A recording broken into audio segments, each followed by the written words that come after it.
Nous pensons que les messages que nous allons sortir sous forme de recommandations à l'endroit de nos négociateurs auront une chance d'aboutir parce que finalement, ce serait la société civile ouest-africaine et les négociateurs de l'Afrique de l'Ouest pourront avoir des messages spécifiques à leur réalité émanant de la base qui pourront faire valoir au niveau des négociations internationales. Vous le savez très bien, la société civile a la possibilité d'agir ou d'influencer les discussions jusqu'à un certain niveau, mais elle n'a pas forcément accès à toutes les séances de négociation, de discussion. Donc nous pensons que déjà, le fait de verser ces messages-là, ces recommandations à nos négociateurs, même si nous n'avons pas accès à ces salles de discussion, ils pourront valablement les défendre auprès des autres parties avec lesquelles ils sont en train de négocier. Le réseau est très bien organisé et à ce jour, nous avons une publication qui reprend en gros les enjeux de la COP21, les recommandations de la société civile francophone, parce que là, c'est un réseau francophone. Aussi d'autres initiatives au niveau ouest-africain comme l'initiative Déclic de ENDA, qui permettent d'aller vers les communautés à la base, vers le citoyen pour écouter la voix de ceux qu'on a l'habitude d'appeler les sans-voix, pour pouvoir les remonter au niveau de la société civile de façon générale et au niveau des négociateurs et dans l'enceinte internationale de discussion. Donc je crois que ces initiatives sont à saluer et nous souhaiterions que les partenaires, que ce soit la CEDEAO, que ce soit les organisations intergouvernementales, qui continuent à nous soutenir, à soutenir la société civile pour que définitivement elle puisse avoir sa place et apporter son apport à tout le monde. Nous sommes là aujourd'hui dans le cadre de la réunion régionale des organisations de la société civile qui est organisée en partenariat avec la CEDEAO. C'est une réunion extrêmement importante sur la feuille de route vers Paris qui permet de mobiliser l'ensemble des organisations de la société civile des pays de l'espace de la CEDEAO pour les amener à échanger sur les enjeux de la COP21, harmoniser les positions et trouver les points de synergie qui permettront à ces organisations de pouvoir faire entendre leur voix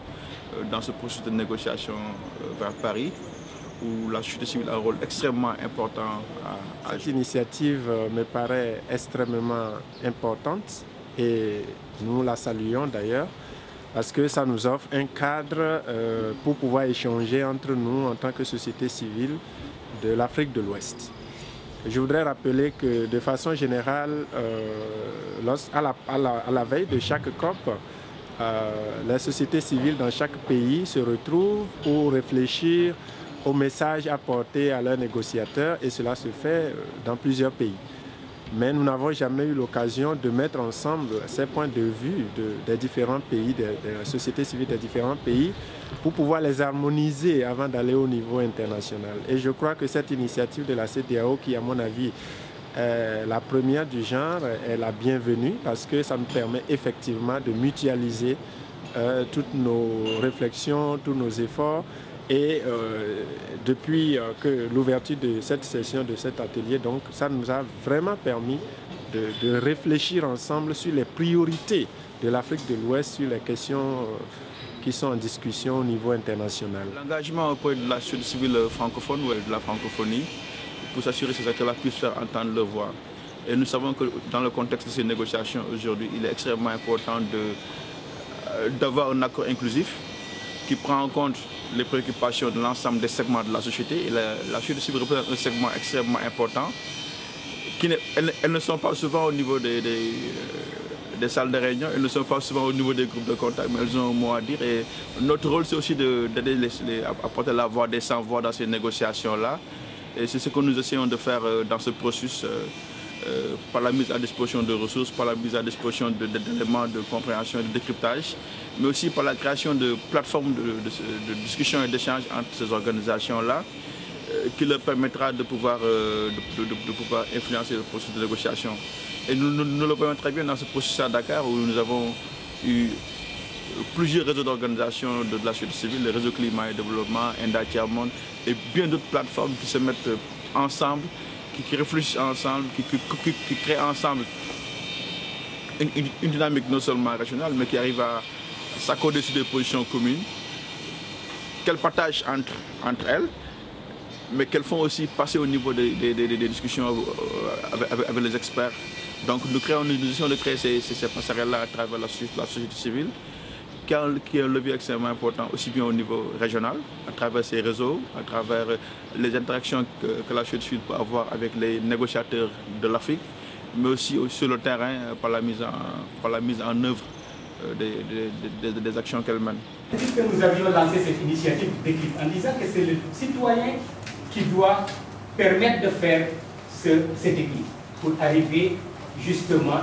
à un accord au niveau du Sénégal, comme aussi d'autres initiatives portées par la société civile,